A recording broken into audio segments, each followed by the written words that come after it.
Hey everybody, this is Allison from Allykatkreations. How are you? Please like, share, and subscribe to my channel if you haven't done so already. And if you get a connect the dot, a mind blown moment, a mushroom cloud moment, a new author to read, a new book to explore, please consider supporting my work. All the links are below this video.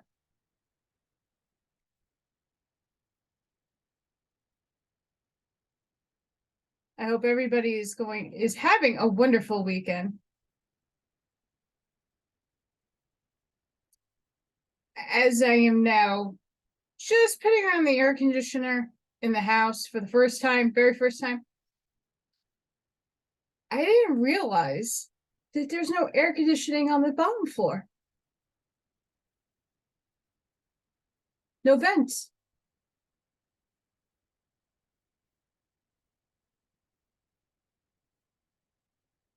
This is a problem. But I got a trusty old fan and I'm okay. Just, I wish my parents would have warned me.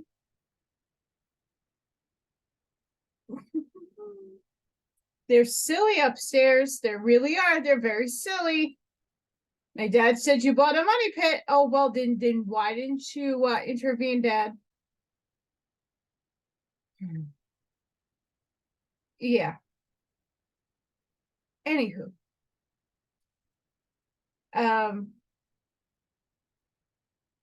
Thank you everybody for subscribing. I have now 500 subscribers. I'm really excited.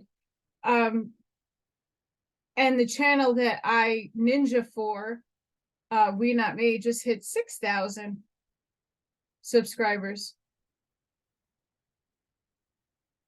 So insane. Today we're going to do the truth about evolution and the Bible by my all-time favorite people, the Curtises. This has been a journey. Their work is fantastic. And I'm going to be doing my metaphysics AI quantum video very shortly, if not today, tomorrow. There's some interesting articles and I have to figure out which ones I want to tackle first. All fun and games. But this is very interesting. We're doing manifesting the creation. It's a conclusion. It's just a continuation on of chapter 6. Quote, although we accept the law of evolution, there is no necessity to regard all existing forms as having developed from one another. In such cases, it is more correct to regard them all as the highest types in their own evolution. The absence of intermediate forms makes this view much more probable than that which is usually accepted. End quote. Tertium Organum Uspensky. I tried. I'm still butchering things. I'm sorry. Quote, until we can grasp the sense of reality, the greater importance and beauty and satisfaction of the life of the spirit, the life lived close to God, we are allowing material things to fetter us and rob us as of the sweeter harmonies of life rather than serve our highest good as they are designed to do. And quote, the seventh seal, Agnes. As we have already pointed out, we speak of the divinity within, but in our present state of evolution, that divinity is scarcely more than the radiance of the emanations which the divine indweller left enmeshed in us when we were focused to leave the garden, when the mind usurped the authority of the spiritual will.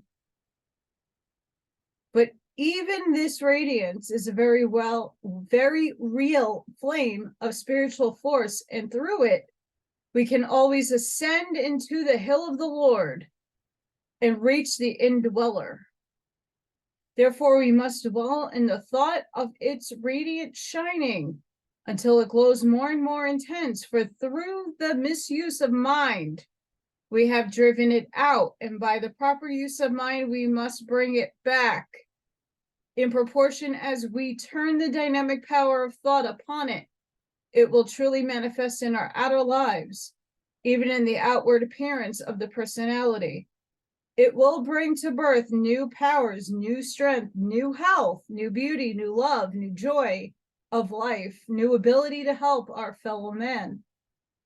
Further, to help in our spiritual unfoldment in our physical evolution, we must discard all old ideas, which the light of latter understanding show to be imperfect or outgrown, for, as a rule, change is an evidence of growth and progress, while fixedness is stagnation and fossilization. Truly, to progress, we must consciously concentrate, not upon the physical body for the attainment of mere health, but upon the perfect completeness, symmetry, and beauty of our divine self, and use all our creative powers to manifest that divine image in our flesh. Think of the spiritual body as a radiant being within our flesh, a source of radiant spiritual life force permeating our body and vivifying it with new life, just as a radium does the earth, that it shall find expression in greater health, cheerfulness, and happiness. Rest in the calm assurance and unshakable faith that the radiance of that divine image will accomplish and take care of all the details of the needed results in the best possible way, if we permit it to do so. Strive to be cheerful even during periods of depression, night periods, for there is no real gain to be derived from giving way to depression or to tears, since so often their seat is in self-pity. I'm going to put a pause right there. Something really ding, ding, ding, ding, dinged to me. I've been going through this personally, so want to say that this book has helped me validate a lot, and other books as well. But this instance, energy is fluid. Everything is in motion, constantly, constant motion. If we get stuck in concreteness, if we're not moving and changing our thought forms, our mind forms, we're not changing and evolving our ideas. Even if you're not changing the main theme and you're changing just little outreaches, little branches of that tree, you're going to be stuck. And what I'm seeing in the collective right now, especially in certain movements, is that people are stuck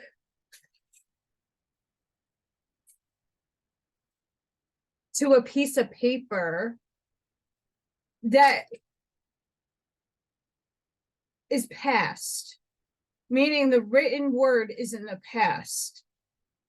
And if we can't collectively say, well, what's on that piece of paper might have been what was back then, but now fluid energy moved and things have changed since then, you're going to get stuck to that ideal as that piece of paper states, where you're not evolving your thinking outside of that piece of paper and what it states. And this could be true with any book. That's why when I read these books, I read objectively. There are things that I resonate with, and I'll take portions of that out because I hold it true to myself, but you might not. But that's the beauty of having God experience this life through us. We all perceive differently, and we're supposed to. But we can't get stuck to a piece of paper and what it says in black and white, because those things can have already evolved and changed. Since the writing of this book, a lot has evolved and changed. But there are many things that still hold true.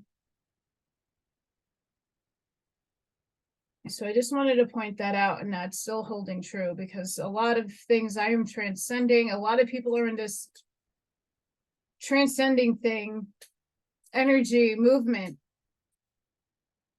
And it's very important to understand that there are people who are not going to move their thinking, and you have to just respect it and move on from them.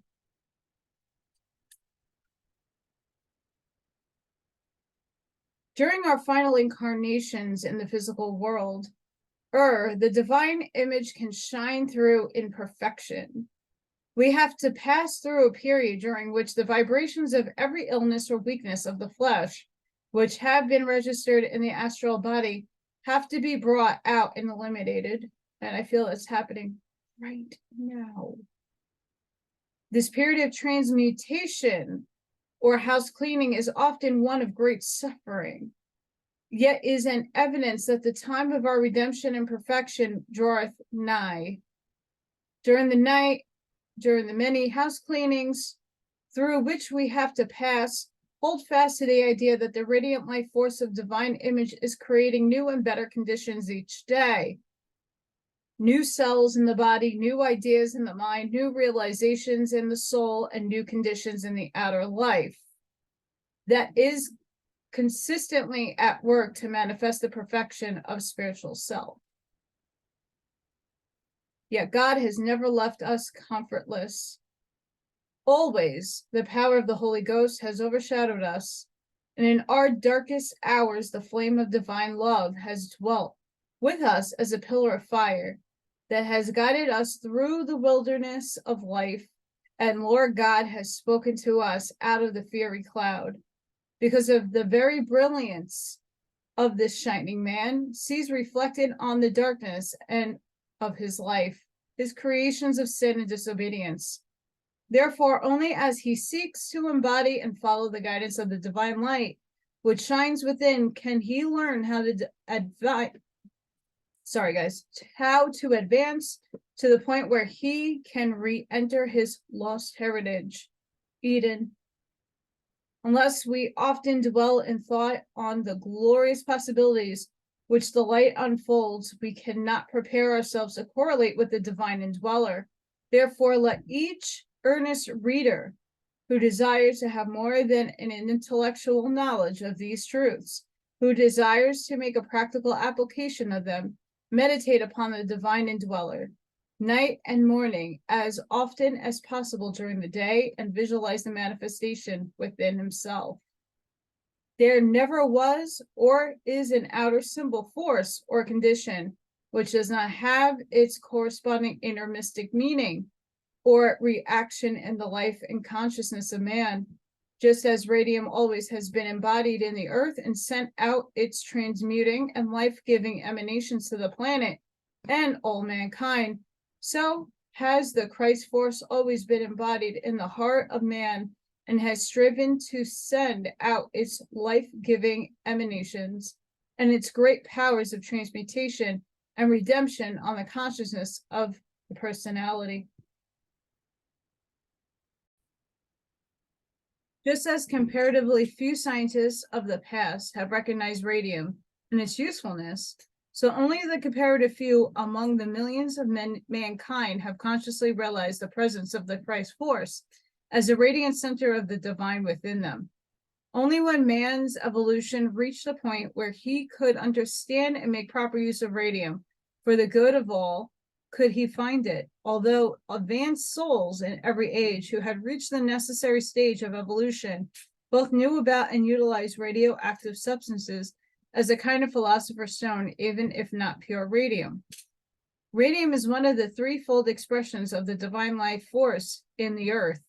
In this case, in a metallic form, it is to the planet much like the divine in man, a source of radiant life force.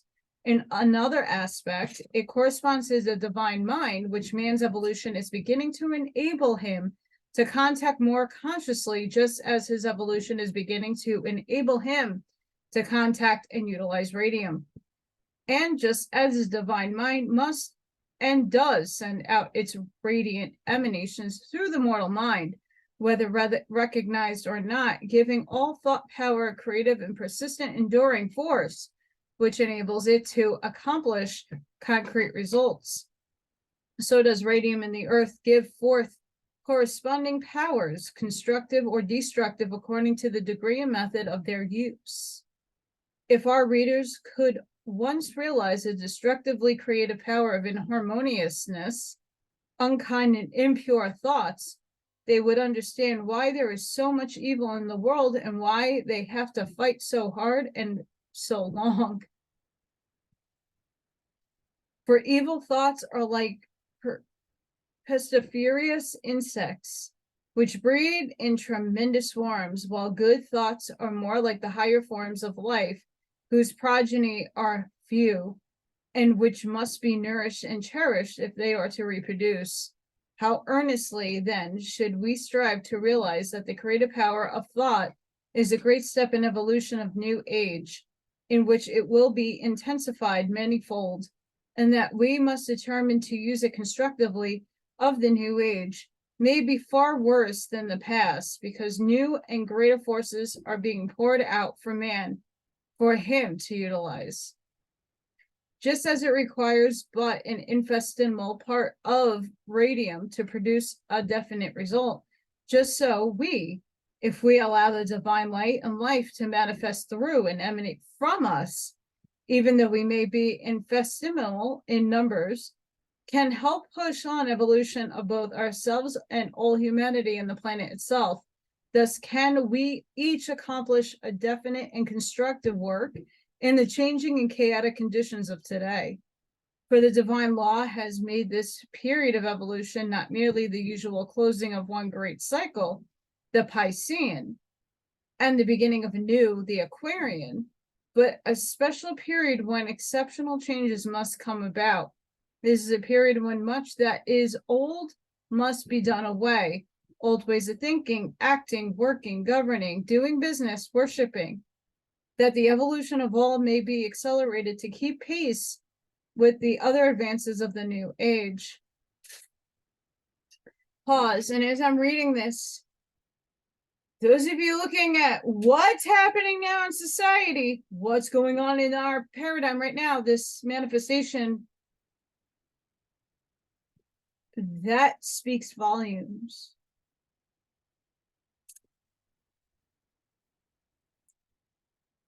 Apparently, the county I live in is doing a huge boom boom fireworks display somewhere. I can't see it. I'm pissed off, but it sounds like there is a war going on outside the house. It's just fireworks, but I hope you're not hearing that. It's loud. I think the grand finale just went off because my window shook. I have a feeling it's from the high school. That's not far from me. Anywho, it's just really reverberating in the house.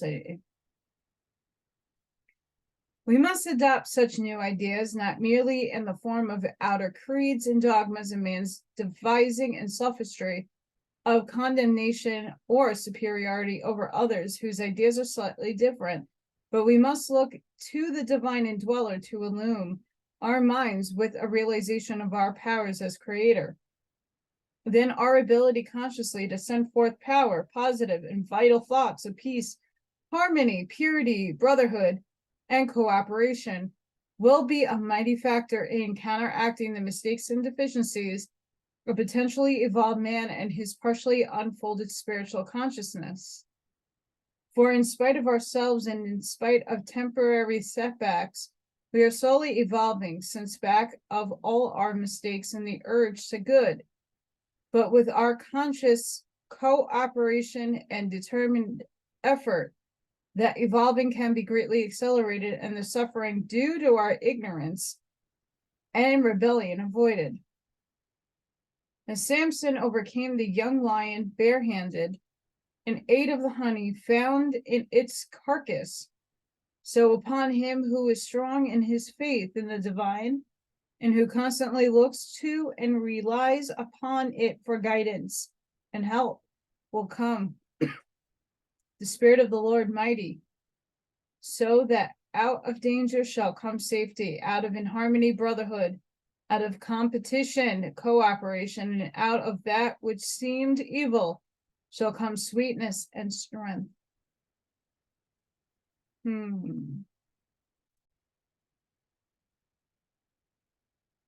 This next chapter, Adam and Eve.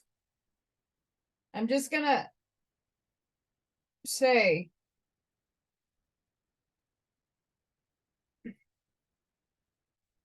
I don't know what it's gonna say about the Adam and Eve, but I subscribe to a lot of different theories, and Ashriana Dean has it closest to what I personally resonate with.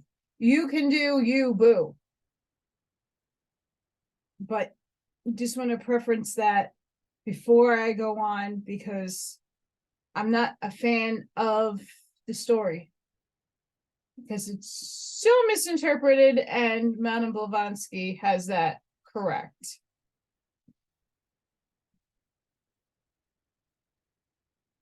Quote, and the Lord said, it is not good that man should be alone. I will make help meet for him. And he took one of his ribs, and the rib which the Lord God had taken from man, made he a woman, and brought her unto the man. And quote Genesis.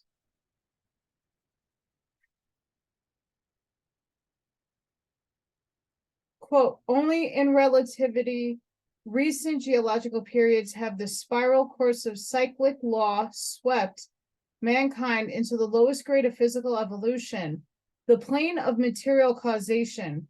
This took place in the middle of the third race 18 million years ago, which embraced the duration of sexual physical man. And quote, the secret doctrine, Blavatsky. And the quote from Genesis, just a personal note for myself, I only see that allegorically.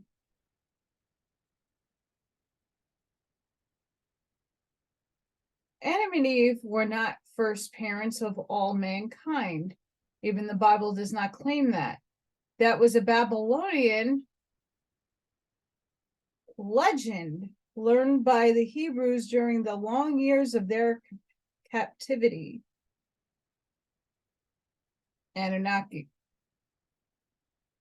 The Bible tells us that there were at least two other races on earth at the same time with Adam and Eve, who were not their offspring. Firstly, they were the people of the land of Nod, where Cain went and took unto himself a wife.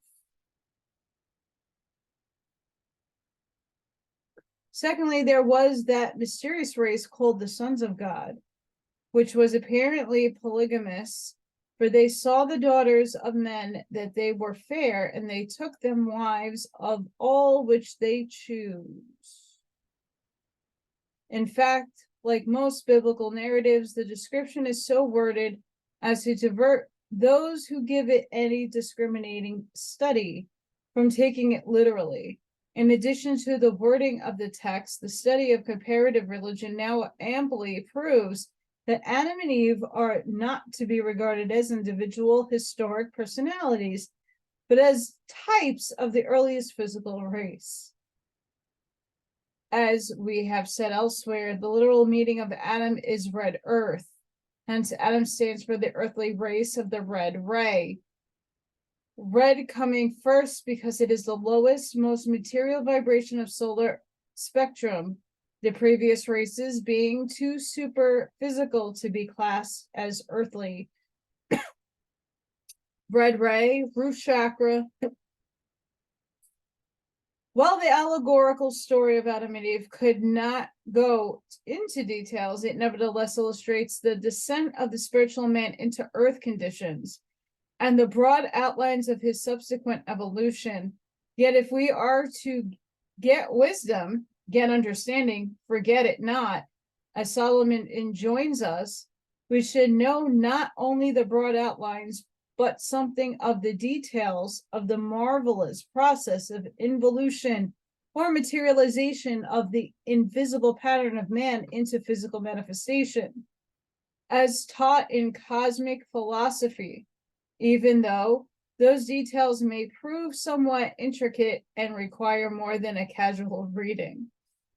The race referred to as Adam is represented quite correctly as being alone, for the first ethereal and only semi-materialized patterns were androgynous beings containing both sexes in the one form, male and female, created he, them. But as the descent into materialization reached the plane of dense physical matter, the manifestation necessarily had to conform to the laws of physical plane. One of the most fundamental of these laws is the laws of duality or polarity. Here we are. This is what I subscribe to. Under this law, all forces and manifestations on earth must be separated into pairs of opposites, or positive and negative, active and passive expressions. Thus, we have positive and negative, masculine and feminine, day and night, light and dark, heat and cold, summer and winter, etc. Under the law, the gradually materializing body was no longer sufficiently plastic for the expression of both sexes. Hence, they had to be differentiated into separate bodies, each specifically adapted for the expression of its sex. Although the process is represented in the condensed, sorry guys, my allergies are killing me, condensed biblical allegory as an overnight affair, actually it was by no means a sudden change, but was the result of a gradual involution lasting throughout the entire latter half of the third and the first part of the fourth great races, the first two races being entirely superphysical. These primitive beings of the first two races were still composed of semi-astral matter, and today would not be visible. Therefore, they left no physical remains by which science might trace them. Only later, toward the middle of the third race, Lemurian, did solid bones develop the sexes separate. The body became clothed with coats of skin, meat suit, and take on human form as we know it today, although at that time it was at gigantic proportions. Why, there's giant bones all over the place and they hid them. Oops. As this separation of the sexes first took place during the superphysical involution, the astral patterns, while still in the ethereal Eden, although on their downward course into materialization, science finds no trace of physical androgyny, human race, only the early separated materialized forms. Their gigantic sizes confirmed by Genesis. They were giants in those days and also after that. Nephilim. It was not denied that the body of man was a gigantic ape-like creature. When we say man, we ought perhaps to say the rough mold that was developing for the use of spiritual man. Finally, it has shown in every ancient scripture and cosmogony that man evolved primarily as a luminous and corporeal form, over which, like molten brass, poured into the model of a sculptor, the physical frame, or rather into meshes of his body, was built by, through, and from the lower forms and types of animal terrestrial life. This began to take place during the Mesozoic age, the age of huge reptiles, when the bodies of all animals' forms were gigantic dinosaurs. As we have already explained, these early types were gigantic semi-human monsters. the first attempt of material nature of building human bodies. He is still gigantic and ethereal, but growing firmer and more condensed in body, a more physical man, yet less intelligent, for mind is a slower and more difficult evolution than is a physical frame. The radioactive refining and transmuting effect of tremendously higher octave of vibrations brought to bear upon the gross and gigantic body by the introduction into it of self-consciousness, a far higher octave of vibration than animal mind, together with effect of the still higher octave of vibrations coming from the newly incarnated living soul, have progressively condensed the gross body, reduced its size, and refined its structure until now we have the less gross, smaller, but far more highly evolved body of a modern man. Pause.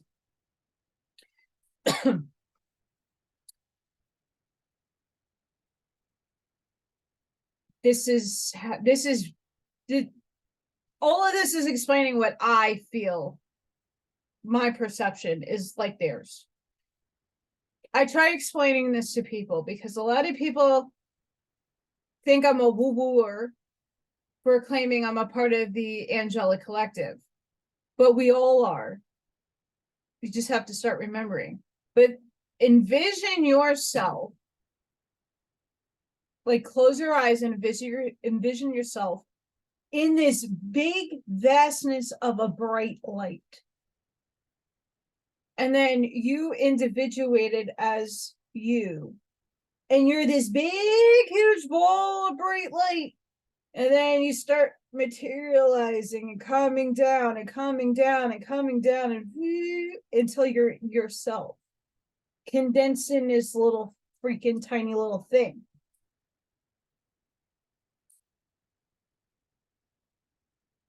Yes.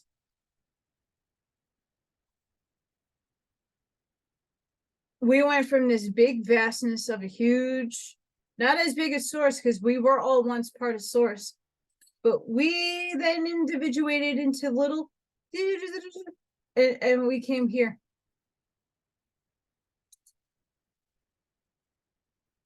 And if you start remembering your other lives, you were once a giant.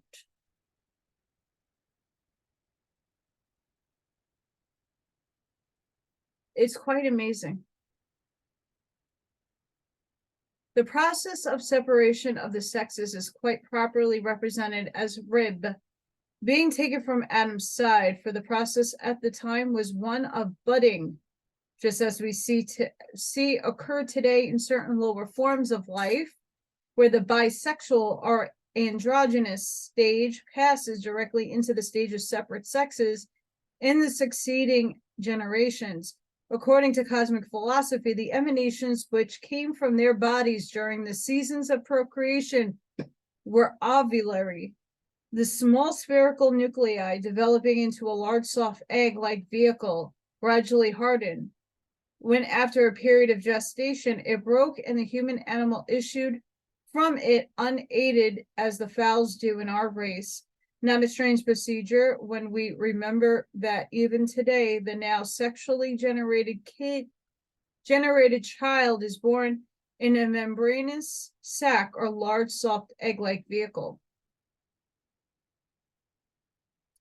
For in his physical development and his modes of procreation, man has passed through all stages nature has used and still uses in the lower kingdoms, as indisputably shown in successive stages through which the human embryo passes during intrauterine life. The truth that man can never be truly complete, hence can never do his best work without his complementary mate, is clearly indicated by Eve being taken from Adam's side, and he never can be truly complete until she is again blended with and becomes one with him in purpose, ideals, mind, and heart, if not in body. The biographies of most great men are almost unanimous in gladly attributing a large measure of their success to their inspiration. love, and help of their mates. The process by which the body of Eve was differentiated from that of Adam is therefore correctly described in general in the Bible story, even though it was not an actual rib that was used.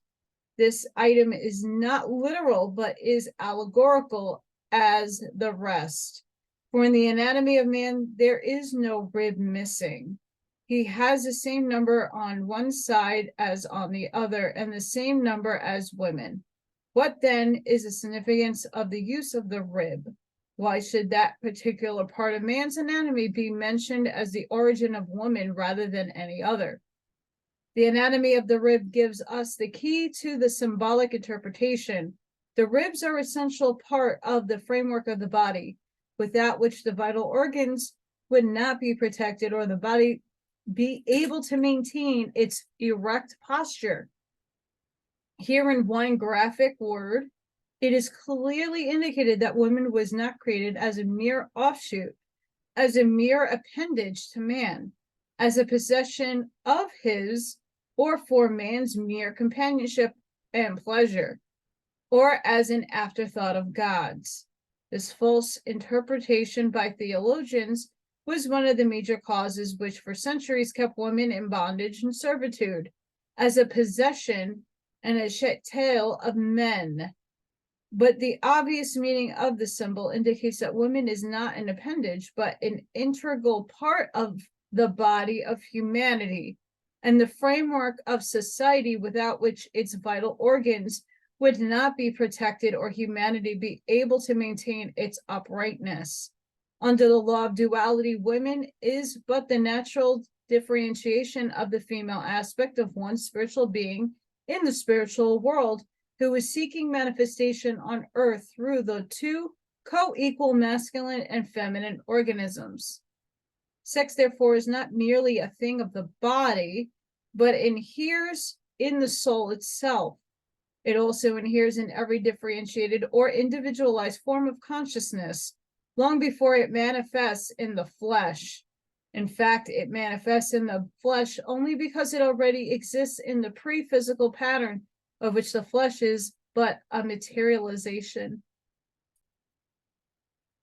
This same law applies to women's mind as well as to her body. For while women's mind is of an intuitive type, able to grasp the essence of truth without the laborious process of logical reasoning required to reach the same truth by man's rational type of mind, her mind is in no way inferior to man's.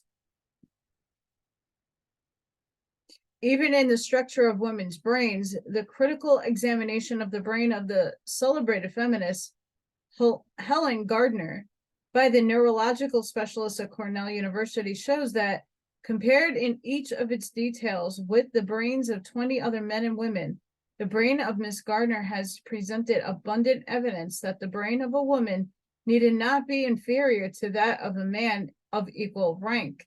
In its entire structure, it reveals a wealth of cortical substance or gray matter that is only equaled but not exceeded by the best brains in the Cornell collection, which includes those of a number of doctors, professors, lawyers, and naturalists.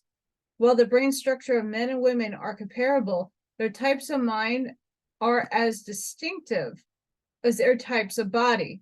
They are not alike and were never intended to be alike.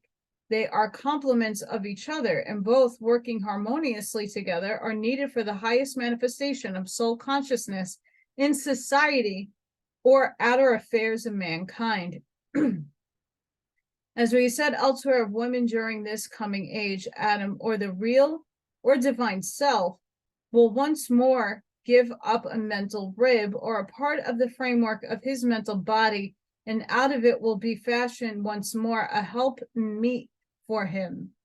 In other words, during the past ages of the world, it has been man who has built up the mental conceptions and ideals which have influenced, moved, and controlled the religious, business, and social fabric of society, while women has had her place in the intellectual and spiritual background, hidden within the body of man, so to speak, although always an important upholder of the structure of man-made society. But in this coming woman's age now dawning, she will take her place as a co-equal part of the framework of human society, no longer merely a rib in a man's world, but having ribs in a complete independent structure of her own, which shall henceforth work as a co-equal with man in bringing forth the new conditions for humanity. Since the special and specific organization of woman's body necessarily make her open to the higher invisible worlds, that she may give incarnation to the souls in those worlds which desire birth into the physical world, so should she be open and bring down to earth and give embodiment to such higher spiritual ideas as love, compassion, purity, righteousness, and joy, which are seeking incarnation in the minds and lives of humanity.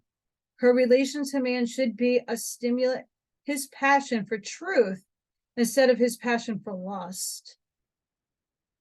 Her greatest aim should be to lead man not to the altar, but to idealism. She should strive not for political, but for moral and spiritual leadership. In other words, women's missions on earth is to represent the Divine Mother in spiritual things, as she does now in physical things, to give embodiment and physical manifestation to ideals, as she now gives embodiment and physical manifestation to incarnating souls. According to tradition, it was the fifth rib on the left side that was used to fashion Eve.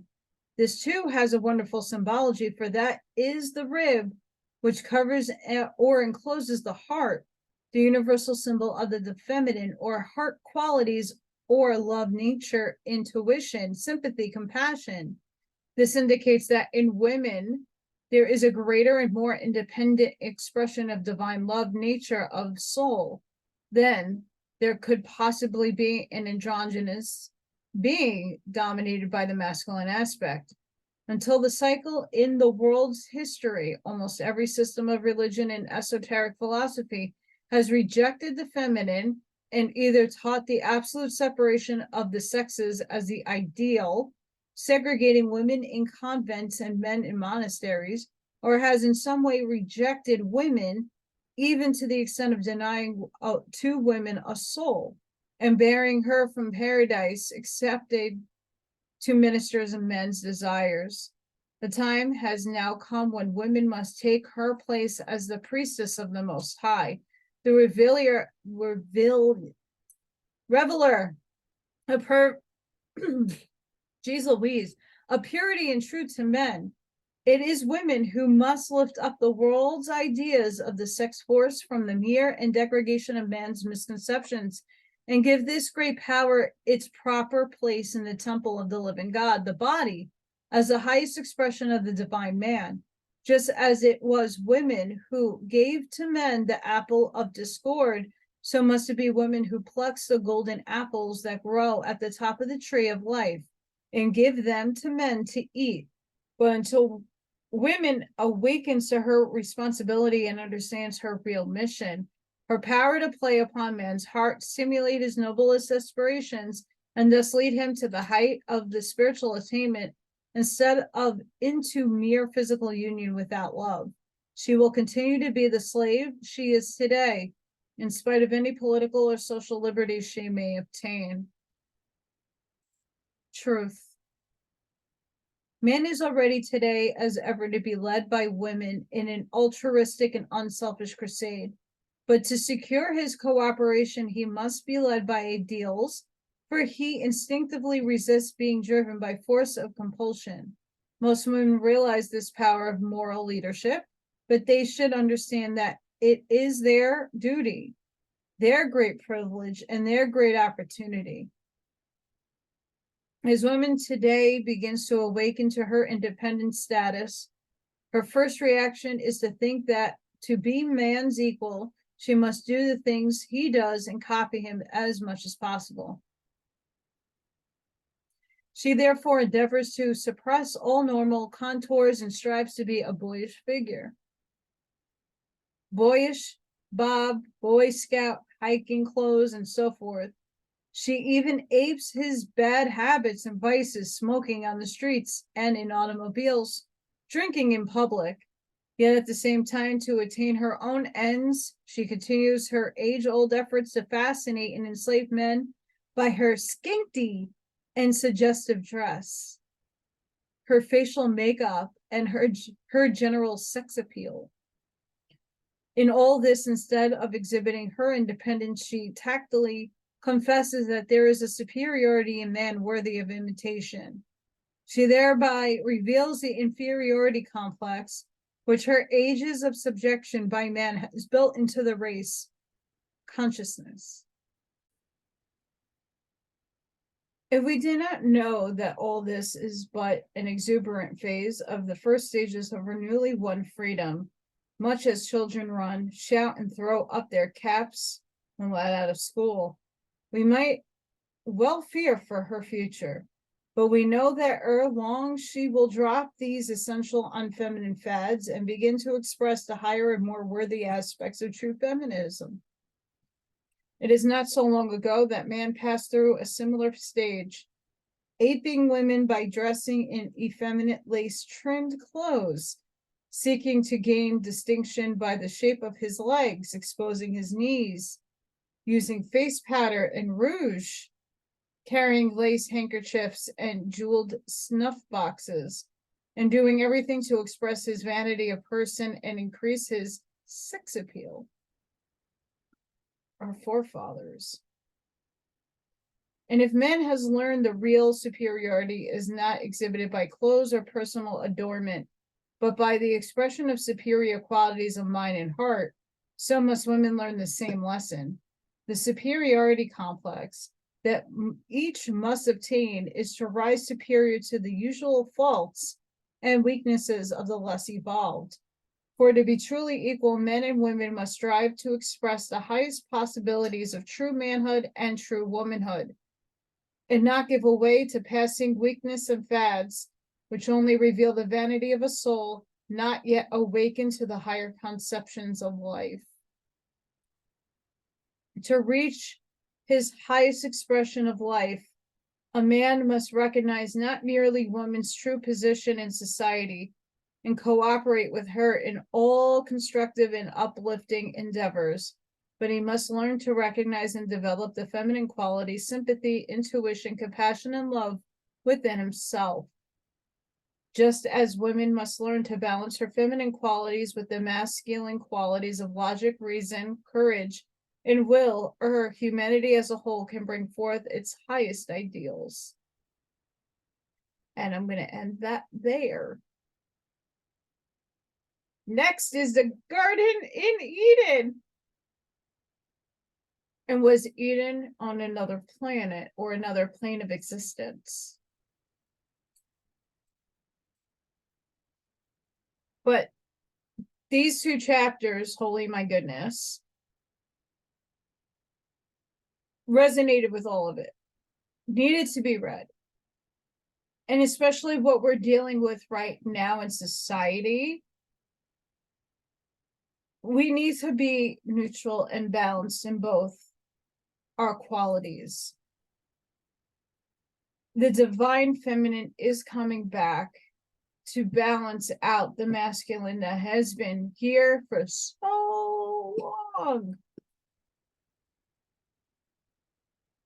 But once you recognize what you are and what traits you hold, you balance what is within you. Everybody is different. There are feminine men, there are masculine women. There are those who exhibit both that are still very unbalanced. But it's still being unique to yourself. So do you, boo. I want to thank everybody for listening. Please thumbs up, like, share, and subscribe if you haven't done so already. It really helps me get the word out. I think some of these books are essential right now to be out there because, again, this was written in the early 1900s. This might have been a little later in the 1920s, but still, their work is early. And as we keep seeing every book that I read of theirs, it's like it's being read for now. All these words are for now. And if you think about that, their lifestyles and what they went through back in those times,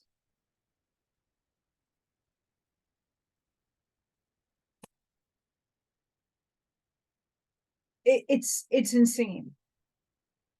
Just thinking about that.